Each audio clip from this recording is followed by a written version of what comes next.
the victim must be very beautiful. And the first thing that is done with the victims, she is not killed outright. She is, how you say, she is, oh God, how can one say it? She is stripped naked, and she is bound hand and foot, and then you, the one about to sacrifice her, lie naked in the same bed with her, but you do not have sex with her. Because if you do, the energy that you are building up for yourself will dissipate. You must lie with the victim. Usually she is blindfolded. And you must embrace her and hold her and try to symbolically swallow her, to try to draw from her the most important essence of herself. I'm sorry, I don't have the proper English to say this. Do you understand what I'm trying to say? Yeah, absolutely. Your body must be moistened with fragrant oil, and so the body of the victim to be. And you must embrace this victim for a number of days. You try and make a vibrational connection with them, is what you Yes, sir. Yes, sir. Yes, sir. In fact, I can tell you, kings and inyangas and sangomas who lived well beyond their 100th year by simply taking a young virgin person, whether male or female, and lying with him or her in a ritual bed without any sexual penetration whatsoever. This is the key to true immortality, sir. This, I am telling you now, something which I am not allowed to tell anyone who is not an initiate and a submissive. But I want to tell you that there is much more to human sacrifice than you think. First, the life force of the victim has got to be drunk. Then, after the victim has been in your bed for a number of days or weeks or months, then she must be told that she's going to die.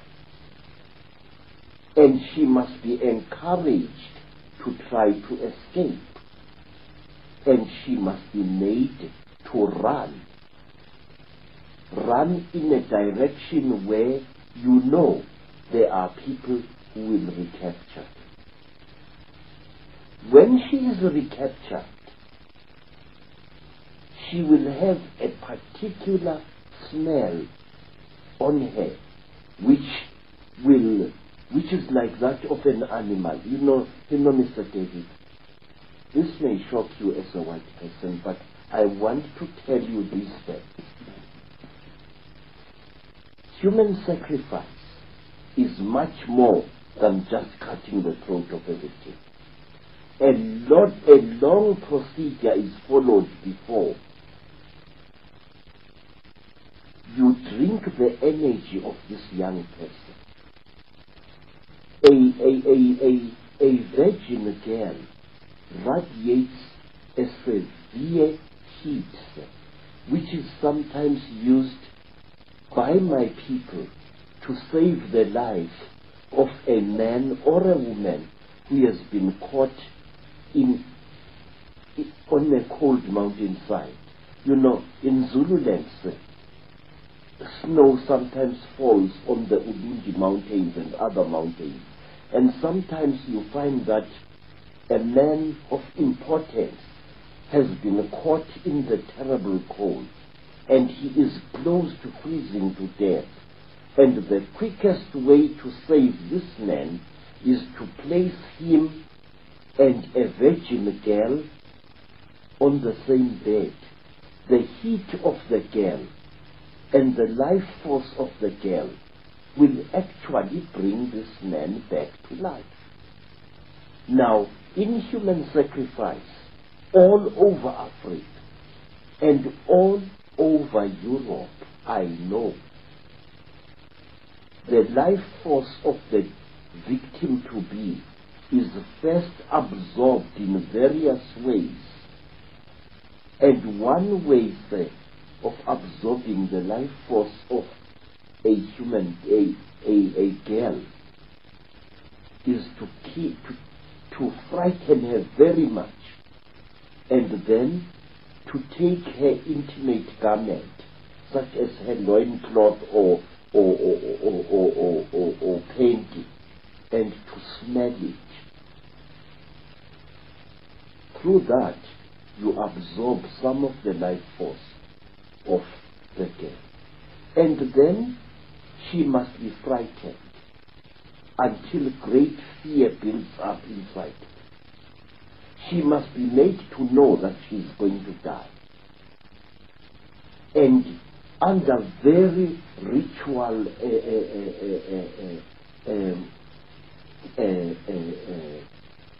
conditions, the person is killed. But she is killed slowly. And her screaming is forbidden. She mustn't scream.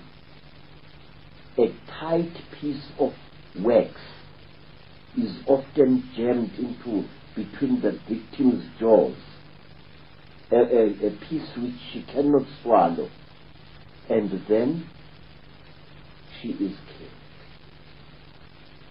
But wait, there is more, much, much more to this bizarre thing.